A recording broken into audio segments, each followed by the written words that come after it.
Good morning, world, or at least the 11 of my friends and family who are watching this today. This is Alex Stanton, and this is episode 1.2 of RE Solutions, or Real Estate Solutions. This is a channel I'm starting as a little method of personal accountability and a way to start to give as much as I possibly can in value to the people that I care about and really that means everyone. I want to help people develop wealth and financial freedom through real estate, and I'm going to do everything I can to do that.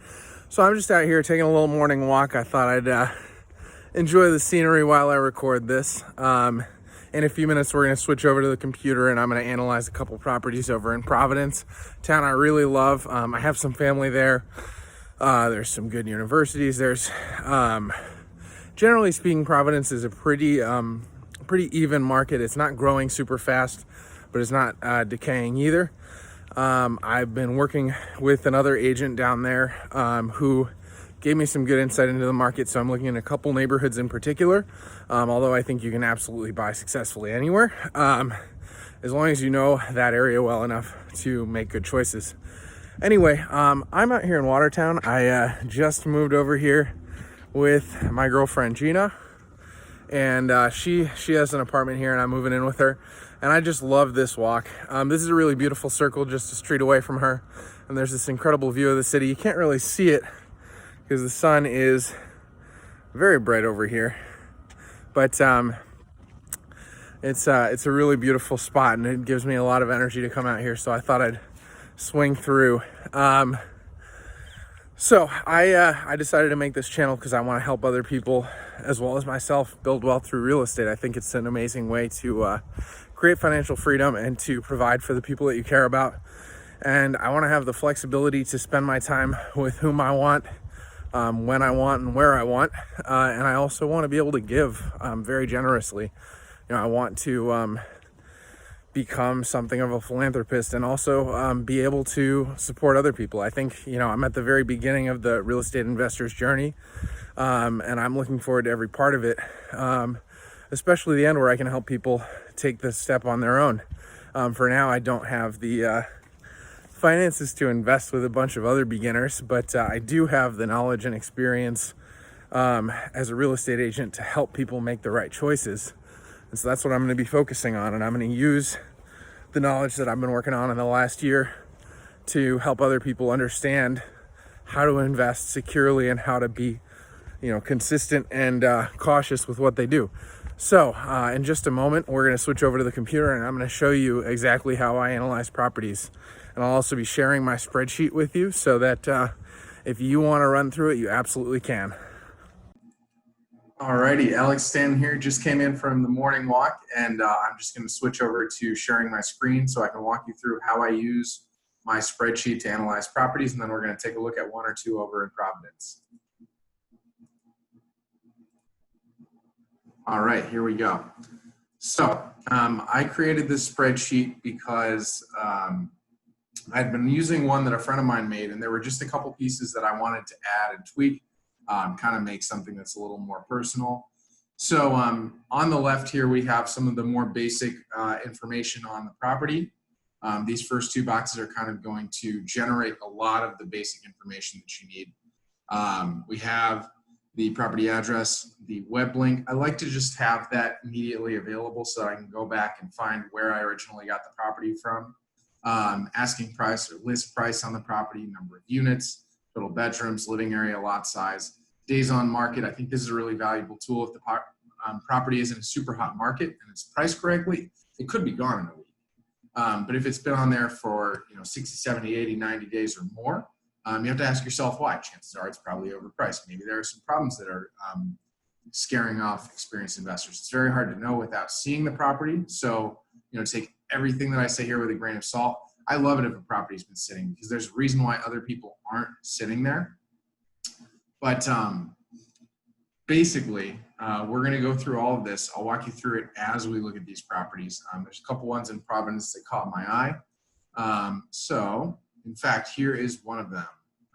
680 Chalkstone Ave, Providence. So I'm going to show you exactly how I run this analysis. And one more thing. Let me see if I have it open. So actually, here we go. this is what I wanted. So I'm going to go ahead and change windows here. So I've been working with another agent in Providence. Her name's Mary Shawcross. I am going to use that realtor.com link to actually link the property, since I don't think anybody can use this link in the same manner. So what we're doing is we're looking for 680 Chalkstone Ave. Pretty sure I starred that already. There we go. So we're going to pop that open. And the reason that I'm using this is because it's actually going to contain the rents. Okay, this is a vacant property. That's awesome. So having MLS access is super important. Whether you have it or you rely on an agent who has it, it's going to show you what the current rents are for the property or what they're saying the predicted rents would be. Now, I don't know this neighborhood super well, so I don't know whether they're being generous with those predicted rents, but I'm willing to bet that they are. Generally speaking, the market rents are going to be close to or a little bit below whatever they're saying for their pro forma rents. Unless this property is really updated, those are probably slightly aggressive numbers. That's okay, because we're going to expect, okay, this is actually in pretty nice condition. We're going to expect to go in and make sure that we're doing a little bit of updating. Notice there's no stove in that kitchen. There's probably no appliances of any kind, so we can anticipate some costs for that. Now that's just one unit, but let's assume that's in every single one. Okay, there's where I think the dryer might go. There's probably a washer hookup near there. So again, we're gonna wanna put those in. Again, no stove in that kitchen. So we're gonna assume that for every single unit. I don't know if there's basement space that we can put those washer and dryer in to make it one coin-op system. Yes, there is basement space. Okay, so coin-op, washer, and dryer are gonna go in the basement. Always recommend. If you wanna make it free, sure, maybe juice up the rents a little bit for that. But anyway, that's what we're gonna do. I like coin-op because you don't really want your tenants running a laundry business out of your basement. Okay, so 680 Chalkstone Ave, first thing we're gonna do, we're gonna go ahead and throw that property address right into the spreadsheet. So I will be sharing this in the description. Please only edit the yellow cells. That's gonna be where you have all of your information. So that's gonna be step one. We're just gonna go ahead and throw those links in there. The asking price is $369.9, so we're gonna go ahead and throw that in there. We know it's 3 units. We know there's 9 bedrooms. Providence is, depending on the neighborhood, a very good area to be looking at the room rental business, which is something I made a note of right there. Potential for rental leather room. This, I would say there is that case. So this is not bad. You might be able to get some students here. Providence College is right up here. You're right next to hospitals, so another move you could make is make it very nice, potentially make it furnished, include Wi-Fi and all utilities, and maybe rent it out to some nurses, travel nurses or something else like that. Think about what your desired tenant is going to need. This could be a really good area for them because we've got an Aldi's right there. It looks like there's another, okay, that's like a local mart. There is also a middle school here, so you could also be potentially targeting, a young family. Maybe you make something where the 3rd floor or the 1st floor, often, especially if they have young kids, is really updated, super clean. That would be one. If you're trying to get that, you probably do want the laundry in the unit. Anyway, these are just some basic thoughts. I'm going to skip along to doing a little bit more analysis. So I'm going to go ahead and exit the map here. And let me see, we got 56 square feet. Now this is not necessarily accurate. People take some liberties with their numbers. That could be high, that could be low. Always recommend doing what you can to verify that. Bring a tape measure with you. Lot size is 4352. So I can tell you right now, you're not going to be putting a second building on there. And let's look at those days on market. We are at 1 day, is that right? Let me refresh this. Yeah, it's been on realtor.com for 1 day. So we don't know yet whether or not that's a great price. I think because it's vacant, it is a pretty good price. Generally speaking though, real estate in Providence, most of these 3 families that are occupied are down in the low 3s. So there's a possibility that this will sit a little bit. Another reason that I'm going to say that is because another one that I'm looking at very soon has been on market for a little while, and that's been same situation. It's priced very similarly. It's vacant. The condition's not quite as nice, but it's also a brick building. Those are nice and durable. So anyway, we're going to pop on through. I know I'm kind of dragging my feet here. So we got 3 3-beds. They are estimating the rents a little bit varied here. 15, 1450, and 1350, total of 4,300. So that's going to mean that we're going to want to make those numbers a little bit different. So here we go. We know we have no 2 beds. So another thing, if we have access to the current rents and they're not vacant, we're going to go ahead and throw those numbers in here. What I'm going to do is I'm going to estimate based on 2 different things. I'm going to say renting by the room for $550 a room, as well as I'm going to say following their pro forma, so $1,450, $1,500, and $1,350. So that gives us a total of 4,300, and divided by 3, that is 1,433. So that's what we're going to put for the 3 beds based on their estimates. And then what we're going to do is room rentals. So we'll have to make a couple tweaks to show all of these numbers, but we're going to do that. So 550 times 9 is 4,950. Okay, so that is what we're going to start with. All right, so we're estimating $51,588 in annual income. I did say we're going to throw some coin-op laundry in the basement, so we can assume about $50 a month with that many people living there. That could be a little high, could be a little low. I don't think it's going to ruin your numbers either way. Purchase price, let's assume we're paying asking and see where that is. Purchase price is always flexible. We know we're going to spend some money on putting appliances in there. So I'm going to drop this down. We're not going to buy, the best possible appliances. Let's call it 5,000 a unit because there's no reason not to put in nice appliances that are going to last longer that way anyway. We're going to assume to start in more of an investment loan, so 75% loan to value ratio. We're going to assume the interest rate will be a little bit higher. Let's call it 4.5%.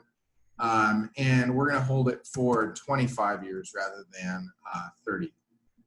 Property taxes are generally a little higher in Providence for investors.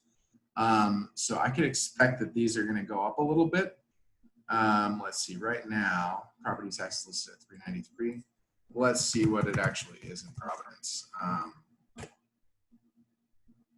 Okay, so $31.96 for non-owner occupied homes. That is going to get expensive. So we're going to run those numbers. We're going to do equals this divided by 1,000. And then we're going to go ahead and multiply by 31.96. So this is a really important factor. This is going to get very expensive. $11,822 annually in property taxes. This may mean that Providence is a much better town to do as an owner occupant, to use this as a house hack. Insurance is, we're going to call it $2,000. It's generally going to be a little higher the more expensive the property is. We're not going to be including a whole lot in utilities.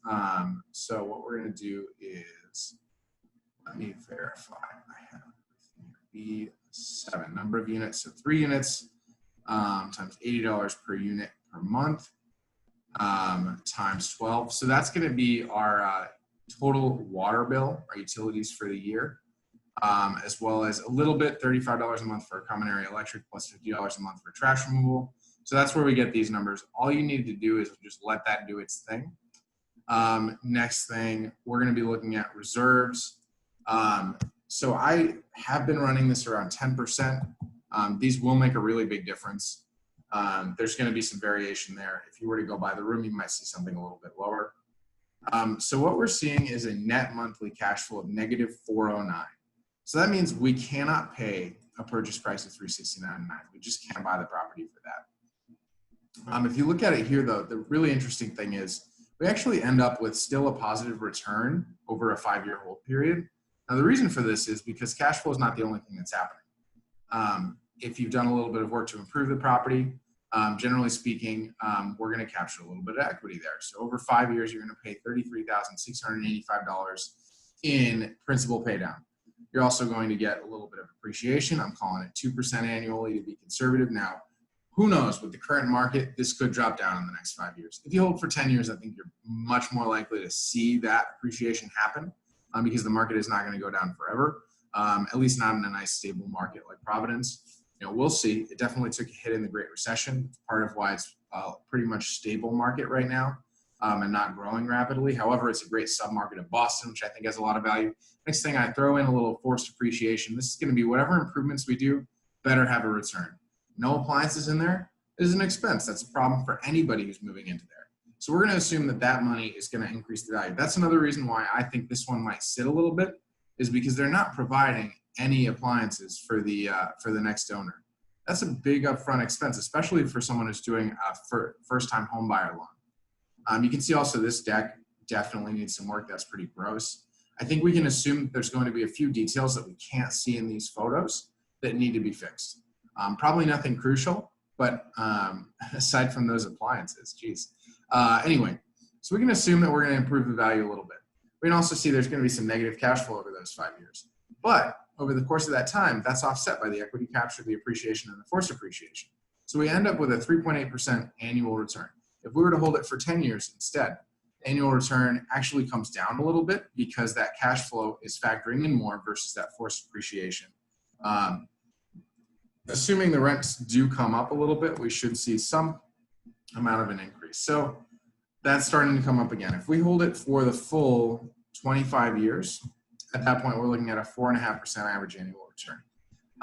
That sort of factors in the fact that we just paid down that whole 4.5% of the interest. So here's what we're going to do. We're going to play around with these numbers a little bit. Let's assume, first off, we'll go a house hack. Let's assume you bought it as an owner occupant. You got a loan for 95%. You have great credit, so you got close to the best FHA rate you could today, and you got a 30-year term. You're going to have some private mortgage insurance, so your insurance cost is going to go up a little bit. We'll go ahead and calculate that right now using mortgagecalculator.org. So we're going to go $369.9 for the purchase price. I have a down payment of 5%, and let's see what that pops into. So we're looking at $146.42 in private mortgage insurance. So $146.42 times 12 is going to be $1,757.04. That's actually probably going to lower our insurance a little bit. Again, you get slightly better rates as an owner occupant. So we'll throw that in there. And your property tax rate is going to come way down. Remember how it was significantly less for an owner occupant? So let's look at it. $1,880 for owner occupants. So we are going to drop this number $31.96 down to $1,880. It is almost half as much in taxes. So throwing those new numbers in here, keeping the rents the same, and we have to factor in, even if there is a negative cash flow, this is also your cost of living. So even if it were negative $300 a month, that would mean that it costs you a total of $300 a month to live there. So let's pull through this again. All right, so let's actually jump up that insurance because we are going to have some personal home insurance as well. So we're going to do plus 1,500.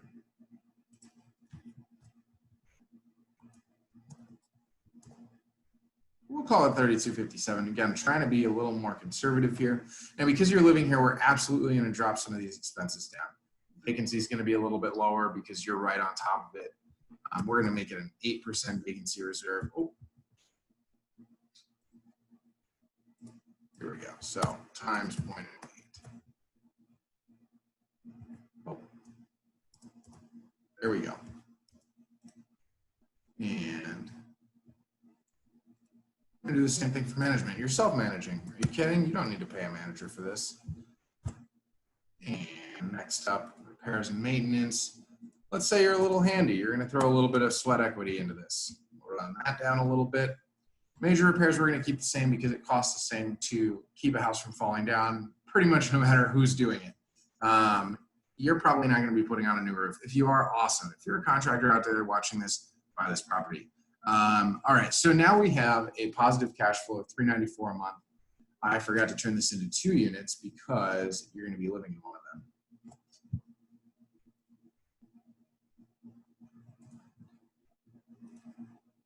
There we go. Hold on, why didn't that change?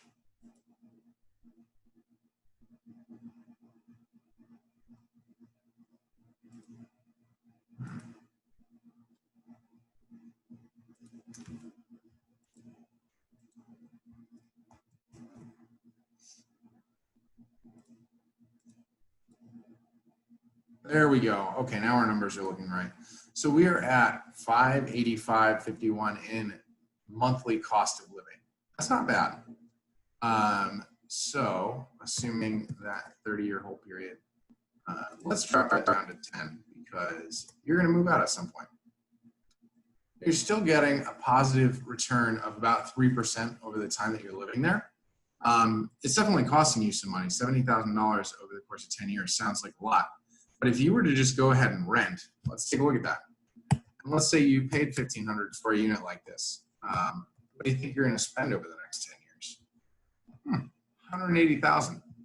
The negative 70 is not looking so bad anymore, is it? Now let's go one step further. Let's say because you're self-managing it, you are doing that rent by the room. I think it's a great way to make a little bit more. We're going to turn these numbers around. Let's say you're renting out 7 rooms. You decided to have a roommate in there. And we're going to go $550 a room. We have an annual income of $46,200. And let's see. We're going to make those same numbers here. So why is there anything here?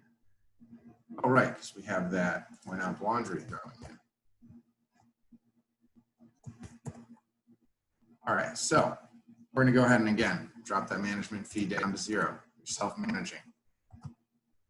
And we're going to drop that vacancy down to 8%.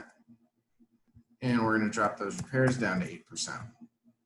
Now, we're actually looking at some positive cash flow. So you would actually have a 5.3% return over that time and a total profit of $197,406 if you were to hold this for 10 years while living there. Let's assume you decide to trade up a little bit sooner. Let's call it 5 years, 5.6% return, not bad. So I'm not saying that this is the property to buy based on these returns. I probably wouldn't grab it, but there are ways that you can make real estate work. Here's what we're going to do. Let's say 329. Those numbers are going to come out a little bit better. Property taxes are going to drop down a little bit because that property tax rate is going to be somewhat based on the assessed value at the time you buy. Whatever number they have in here is the taxes that they're paying, and they probably bought it for half of what you're going to pay for it. They're currently paying $47.15 in taxes. That's a big jump up, another $1,500. Couldn't tell you when they bought because I don't see it in here. It looks like they were reassessed this year for that, but that doesn't matter. That assessor is going to come out and say, wow, you paid $330 for this? I was wrong. It's worth more. I'm going to charge you more for it. There's a chance that they'll come in a little bit lower. You can always dispute it, but I would rather be ready for the worst. So here we go. We dropped that purchase price down to $329.9. That definitely makes a nicer number there too. We've got a 39.7% cash invested.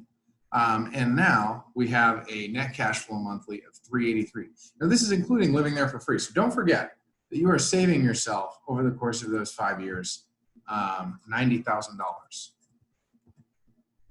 So that's pretty good. So we got a positive cash flow, $383. We have a cash on cash return, which is the cash flow percentage of the cash you originally invested. So you put $40,000 into this property when you originally bought it. And you are getting an 11.58% return on that money. Now this is starting to look a little bit juicier. Now we have a 6.7% annualized return, which basically means your average annual return over that time is coming out to 6.72%. So if you took those 5 years and you amortize that appreciation over that time, you would see that that original cash invested turned into this 110 over those 5 years. All right, so that's some basic stuff there. Now let's assume you wanted to keep a unit for yourself. What do we get to? And we are going to see just a slight negative flow. We got negative 23 a month. I wouldn't mind paying $23 a month to live somewhere. Sounds okay to me. Now let's assume you decided to get really aggressive and you actually lived in 8 of the units. Now what we have is a positive cash flow, or you decided to rent out 8 of the rooms. We got a positive cash flow of $790 a month. That sounds great. That's a 23.8% cash on cash return and an annualized return of 8.2% during that time. That sounds a little better to me. Let's assume we held that for the full 30 years and lived there the whole time. You're looking at a 9% annual return. Your net worth has grown by $900,000. And of course, let's not forget, how much money did you save yourself in rent during that time? $540,000. That sounds pretty good to me. All right, so that's just a quick overview of why looking at it a little bit differently can make such a big difference. If you decide to live in this property, you have a lot more options. Let's assume you don't want to share this. You actually want to live pretty well. So you're living on the top floor and you are not sharing that space with anybody. You can absolutely still make some decent money here. Your net cash flow is still only negative. I don't know why that's still negative 23. Give me a minute to figure that out.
All right. Well, I couldn't tell you exactly why my numbers that were popping out started to look a little bit different, but everything seems to be working just fine. So I'm going to go through this a little bit more for you because I know I really flew through here. Again, we're looking at that original listing price. Providence is a pretty competitive market, but I think this property is overpriced. I would not pay $369,900 for it. There's 3 units, 9 bedrooms total. Living area is 5356 square feet. So that does mean there might be room to add a bedroom in each unit. If we assume that each unit is going to get about 30% of this, we're cutting out a little room for the common areas, maybe even 25%, we could say equals 25%. We're looking at 1,339 square feet per unit. And that should be enough space that we could squeeze in a 4th bedroom. Now, depending on the kind of tenant you want, you may want to just leave a nicer, more open and big space. You may be able to get a little bit more rent if you make that very nice. Based on the condition of these units, obviously that's a much bigger lift. You're adding and moving walls around. You should get pretty decent tenants in here. It's all good condition. So you're going to have people lining up to try to live here as long as you price it right. All right, so that's just a basic overview here. Again, we went with the rent by the room option over here, and then we assumed renting by units here. So that's what we're looking at. Well, that works out pretty well. All right, we'll drop that down. Let's assume as well that you rented out 2 units in here and you're living in one of them. Then you're looking at negative $461 a month. So you can still have some good privacy there and keep a pretty simple rental strategy. All right, next things, we're looking at potential income on the side. This would be other ways that you can juice things up a little bit. If you have some garage space, you could rent that out to someone. Driveway parking, you could rent out to someone. I don't think that's going to be as much of a thing in Providence. It absolutely is in certain parts of Boston. If you have a driveway spot in Boston, in say Alston, for example, you could be charging $150 a month for that. Not everybody's going to pay it, but you'll probably be able to find someone who will. It might not even be one of your tenants. It might be someone else's tenant next door. If you drop it down to like 75, your tenants will probably pay that. Storage units, again, you might have an option to throw some storage into your property. Maybe that means converting the garage into storage units. I wouldn't necessarily recommend this because the type of people who are using storage, they're going to have a lot of stuff. I can speak for personal experience. I have a lot of stuff and it's a mess. Actually, just yesterday, I had to move some stuff from storage out of my dad's basement, which I'm renting out the house, because there was water damage. The basement is getting really wet. So I have to have someone come out this week and take a look at that, figure out what's going on so that it doesn't become a problem for my tenants. And I needed to move my stuff. Luckily, my mom's on the other side of town. I was able to put my dad's comic books into her garage, which is above grade and dry. So hopefully they'll be fine. I'm really glad that my dad wrapped 90% of them in plastic because a lot of the wood down there is getting moldy. Anyway, so those are all some options. Those are things that you could potentially be adding a little bit of cash flow with if you want to get really creative. Total annual income pretty much speaks for itself. It's going to factor in the rents. It's going to factor in these additional potential incomes, and you're going to spit out a number right there. And this is the numbers that we're going to calculate everything else on. Costs are going to be what you're paying for the property. Again, we've got the purchase price, $329,900. Expected repairs cost, $15,000. Closing costs, I threw in about 2.5% of the purchase price. This should be close. You know, I have a buyer up in Haverhill who bought a property for $284, and his closing costs were about $7,500. So let me see what that looks like. Got to add a zero there. You can see 7,100. So pretty close there. All right, so we're going to throw those back. Leverage, very important. How much of a loan are you using? How heavy are you going to make that loan? Interest rate, again, pretty much speaks for itself. That's how good of a rate are you getting from the bank. Amortization schedule is how many months are you holding on to that loan? What terms did you set there? This is going to determine the rate at which you are repaying that loan. Property taxes, how much does it cost to own it? Insurance is going to be the cost of keeping it protected. You want two things. You want a normal insurance policy, either for an owner-occupant who has tenants or for a non-owner-occupant who has tenants, and you want an umbrella policy. That umbrella policy is going to be the biggest policy you can get, and you want it to cover everything. If something happens at your property and it's not covered by the existing policy for the property, say, for example, your insurance company is like, yeah, 500, that's plenty. Get a separate policy for $1 million that's like general umbrella insurance. Talk to an agent. I don't know my stuff about this, but I do know that it will give you some extra peace of mind if something were to happen and your expenses exceed what your renter's insurance covers. Utilities, again, I just kind of threw in some basic calculations here. We're assuming $80 a unit for water. Generally speaking, you're not going to have the water sub-metered. There are ways to do it. However, whether you want to spend that expense, you know, it might be $2,000 or $3,000 up front. To do that or not is up to you. It will absolutely pay you off in the long run. You can see how much that water is adding up to. If we were to turn this into zero, you're saving yourself almost $3,000 a year. So I'd say $2,500, $3,000 a unit is going to pay for itself in 3 years to sub-meter that water. Management fees, pretty obvious. If you are not personally managing the property, someone needs to. I recommend always factoring in the cost of management because I don't want to manage properties forever.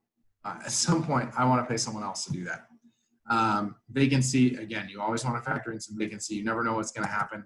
COVID could hit again, and you might have a case where your students who are renting out in Brighton or near Providence College, whatever, they're going home and they're going to break their lease.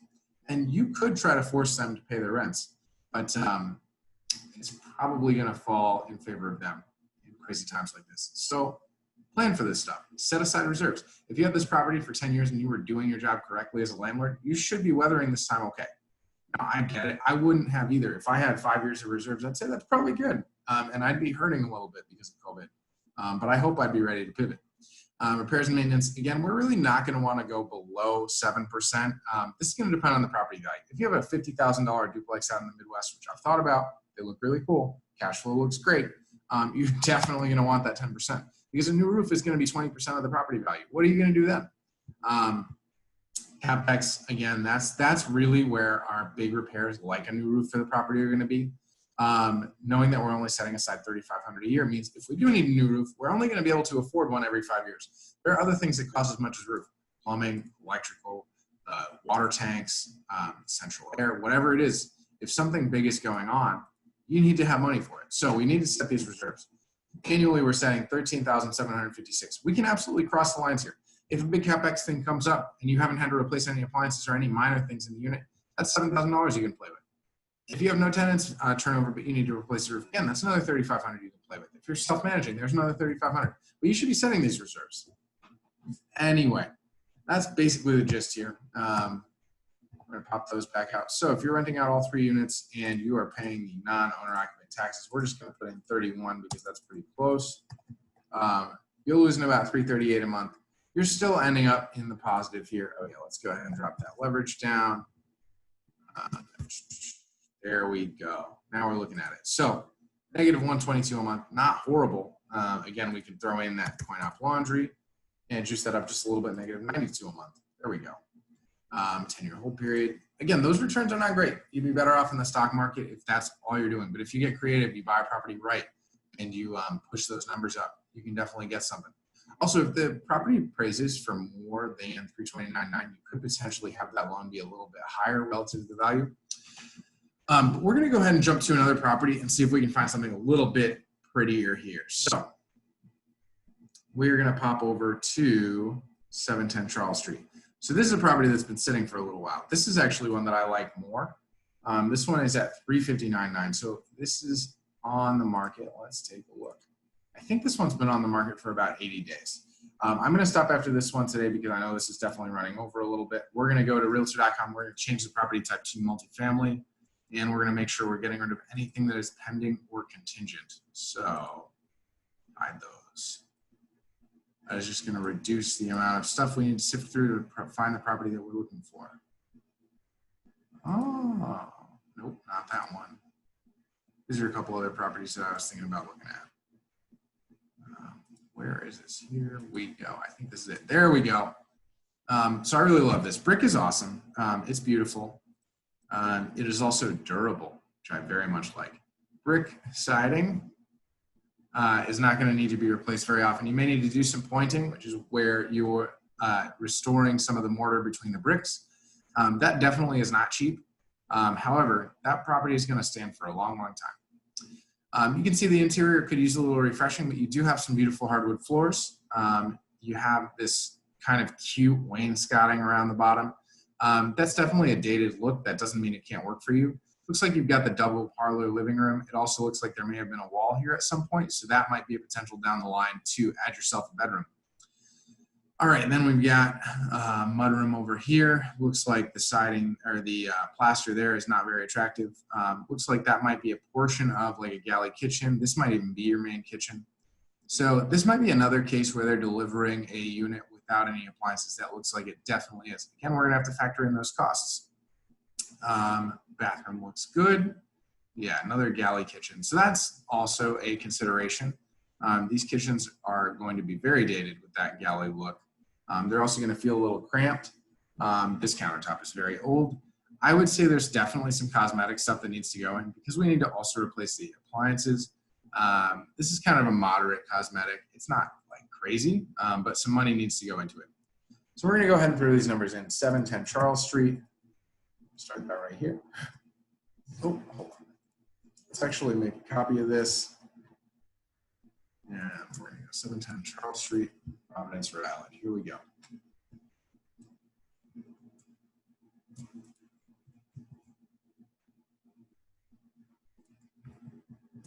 There we go. All right. So we're just going to whip through this. If you want to talk to me one-on-one offline about how to use this efficiently, I'm happy to teach you. 4184. At some point, maybe I will make a video specifically teaching how to do this. So this is funny, the lot size and the building size kind of swap. I would say based on this size, you are not really going to be adding a bedroom in here and keeping happy tenants. 1,046 square feet is doable for a 4-bed, but it's small. Don't do that. All right, so I think this is another vacant property. Let's take a look. Yep, they are estimating the rents a little bit lower, so they probably value this neighborhood a little bit less. I don't think we're likely to see that big of a swing, but I'm going to let Rent-O-Meter determine that for me. Let's take a look at this neighborhood. So we're a little further north. We're not really that close to Providence College, so that might actually be a pretty accurate reflection. We're not going to have students jacking up the rents in this area as much. It's probably going to be more of a working class neighborhood, so you may not get quite as much in rent. But let's pop over to Rent-O-Meter and take a look here. This is another site that I highly recommend. I have a subscription here. It lets you run some numbers really fast. Oops, that is the wrong thing. All right, so let's fix that. Very valuable. 1,300 for a 3-bed and 1 bath only. And apartment. All right, here we go. So there is room to juice this up a little bit. Generally speaking, I do like to keep it near the bottom percentile because there are going to be things like look at cluster schools over near Providence College. Those could be jacking up the price of this. There might also be some luxury buildings, especially as we get closer to downtown over here. All those things can affect the pricing. You can see the upper limit of the pricing is around 1,600. Average is around 1,430. So you might be able to get a little bit higher, but I think that some of that is that over here, we are going to be looking at a higher average. So I do like to see that their pro forma rents are actually pretty close to what you could expect to get. So we're going to put that in. We're going to put in $1,250 a unit. I can tell you right now, this is not going to cash flow with the as-is numbers. This might not be one that you can afford to pay for. If we rent by the room, though, we could be getting, let's call it, 15 or $550 a room, and I think that's a very conservative number. Super achievable. You might even get $650 a room. If you decided to include all utilities, you can get $700, $750 potentially. Again, that's a little bit high, but you never know. All right, so we're going to go ahead and throw in rents by the room, assuming that you're living there. So we're going to assume 7 rooms or 6 rooms at $550 a room. And so that's actually going to be less if you're occupying one of them. So we're going to do this one as a non-occupant first. So we're looking at $1,650 an apartment for that. So those numbers are obviously going to come out a little bit better. Oh, wrong spreadsheet. Drop that back down. And $1,650. All right, so we've got 2 different possibilities there. Again, we can go coin op laundry in the basement, get a little extra income. If we rent by the room, that could even be a little bit bigger. So let's call it 75. We're going to assume that purchase price definitely needs to be below $359.9. So I'm going to actually keep it at $329.9. I'm going to jump up the repairs a little bit because it is a little bit dated. We might be repainting. We might be doing some other things. If there are any issues with the siding, that isn't going to be cheap. If we can adjust that kitchen setup, we may want to. So yeah, we're going to keep that at $25,000, just see what kind of numbers we come up with. Again, we're going non-owner occupant, so we'll assume a 75% loan. Property taxes are at that non-owner occupant rate. Insurance, we'll keep that about there. We'll call it $2,500 for the year. Utilities, $3,900. That's just going to stay the same. Let me see. We're going to keep these numbers at 0.1.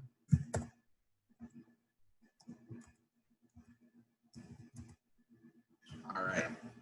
And what we're looking at is a big swing between whether you do this rented by the room and whether you do not. So there's only one way that this is profitable.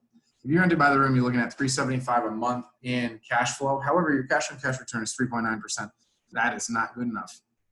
Absolutely not. Your annualized return is going to be about 7% with a 5-year hold period. Again, that's actually being juiced up because of that forced depreciation there. I think that's aggressive.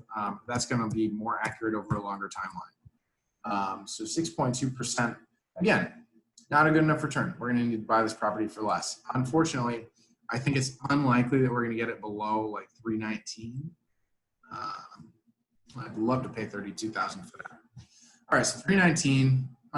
We're looking at a 4.75% cash on cash return. Again, still just not good enough. So let's try changing this a little bit. Let's assume that we rent by the room and we include some utilities in there. We're going to go $700 a room. We're going to get $2,100 a month per unit in the rents. We're going to jump up those utilities a little bit. We're going to add $100 per unit per month. So that's going to be 900 times 12. That's going to be a big additional expense. Let's see how that comes out. Okay, we're still looking at a net cash flow of $355. So we cannot include all those utilities. Let's assume we don't add any. And we're going to drop those rents down just to $650 a month. I think that might be achievable without going too crazy. That's going to be $2,050. There we go. That's not right, $1,950. Now that might be decent. 10.5% cash on cash return, $985 per month in cash flow, that might be enough. I'd be okay with that. However, if shit hits the fan, something goes way wrong, that number could go pretty fast. So that is still kind of a wishy-washy deal. I'm not in love. All right, let's take a look at one more. I know this has been a long video, so thanks for bearing with me. I got one more property that I kind of liked. Mineral Spring Ave. Let's take a look at this one. So this looks like a big boxy property. Looks like there are tenants in place, but we don't know what those rents are. They probably don't want to tell us that it's like $900 a unit. So we're going to throw that in there and see how ugly those numbers come out to be. That also means we're definitely going to have some cosmetic updates to do. So actually it looks okay. Maybe I'll go 1,000 a unit. It's probably still going to be wrong. Most of the time, if this landlord bought 20 years ago, they have no incentive to raise those rents a bunch. They probably have the same tenants for 5 years. They are just glad they don't have to think about this property anymore. The number one thing as a landlord is, can I just not think about this? If I can have a property that has no maintenance, no stress, I can get rid of management and still handle it myself, and I'm getting 25% below market, but I bought it 15 years ago, I don't give a shit. I'm getting great returns. If I paid $100,000 for this property and I'm only renting out those rooms for, you know, $1,500 or even not, excuse me, $950 a month, I don't care. That return is still huge. Look at that, 12.99%. And you've probably already paid it off. So we're going to assume, okay, 8.9%. I'd still take that though. $950 a month, pretty solid. So that's just a way of kind of looking through all of this. 19, there we go. And kind of seeing, oh, wrong property again. What am I doing? All right, so we're back over here. 655 Mineral Spring Ave. Why did I close Realtor.com? All right, first analysis video here, guys. Thanks for bearing with me. If you're still watching, I love you. More likely you love me. So let's find that again. Fair Lawn neighborhood. So too bad we can't play I Spy right now. Oh, is that it? That's not what I'm looking at. Okay. Oh, I think this is actually, yeah, there we go. This is up in the bucket, as Gina calls it. This is Pawtucket area. Nice submarket of Providence. Gina doesn't like it very much, but I don't see anything wrong with taking a look at it. So we're going to go ahead and make another property. Here we go. So one last set of numbers here. We're going to do these really quick. We're not going to change everything because I know this has been a long one. We're just going to go ahead and run those numbers through Rentometer. All right, average rent in this area is cheaper. Very important to note. $11.90, that's going to be our new number. So we are going for $11.90 per room. We're assuming that in place they're a little bit cheaper. And again, we're going to assume we cannot afford to pay $349.99 for this. No way. So here we go. All right, very quick. Most of our numbers will have taken care of themselves. Again, property taxes are taking care of themselves. Interest rate, amortization schedule all looks pretty solid. We are looking at some pretty bad numbers. Negative 382 if we get those rents up to market. Negative 829.66 if we do not. So again, bad buy. However, what happens if we go ahead and rent by the room? Again, we're going to go 600 a room. Still doable, 1,800 per unit. Now we're looking at a 7.6% cash on cash return. I like that. That sounds pretty good to me. I would be pretty okay with that. I would like it a lot more if I were living there and I were renting out all but one of the rooms. So this would be my perfect case scenario. If you want to house hack it big time, this is an awesome way to go. Let's assume 600 times 8 divided by 3. We are looking at an average of 1,600 per unit. Now that looks pretty good. You are break even and your cost of living is $0. I would take that. I would take that big. That means that for however many years you live there, all you've really spent is that cash that you originally invested. And this is also not eliminating management, vacancy, repairs, and maintenance, and CapEx. So this would be a great way to get started in Rhode Island because there is that gap between the owner occupancy and the out-of-state investor. So again, if we go ahead and drop these numbers down, you're self-managing. Now we're looking at a crazy return, 865, 21%. That again reflects that you are now putting such a small amount down up front.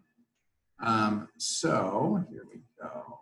Let's pop in a few more things. We're going to drop down that vacancy. So this is where the power of the FHA loan and being an owner occupant comes into tremendous play. Now, if you get that loan, you can actually afford to pay asking price.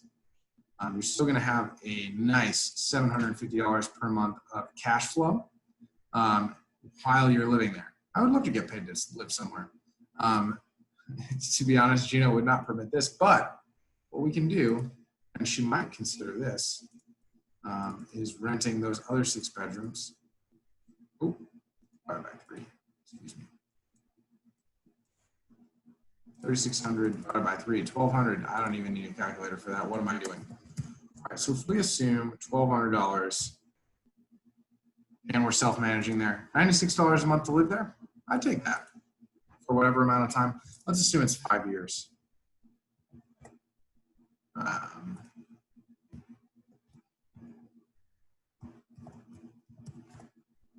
Again, at $90,000 saved with a total down payment of $51,000 after those repairs to the property. I expect Gina and I would make more updates than that if we were living here, but that still looks pretty juicy to me. So that's just some things to consider. Highly recommend the FHA loan program. There are other low down payment loan programs. I'm going to try and pull up some much cheaper properties in Providence in the next couple of days to see if we can find some properties that come out a little bit better. We're going to spend a little bit of time here. We're going to dig into Providence for at least a couple of weeks. There are tons of properties here. It's a super hot market, which means that people must be making money somewhere. So we're going to run through it and we're going to find the money in Providence. Thank you for tuning in today. Thank you for staying with me. Really appreciate you. I am going to sign it off right now. Thank you so much for your time. Have a great day.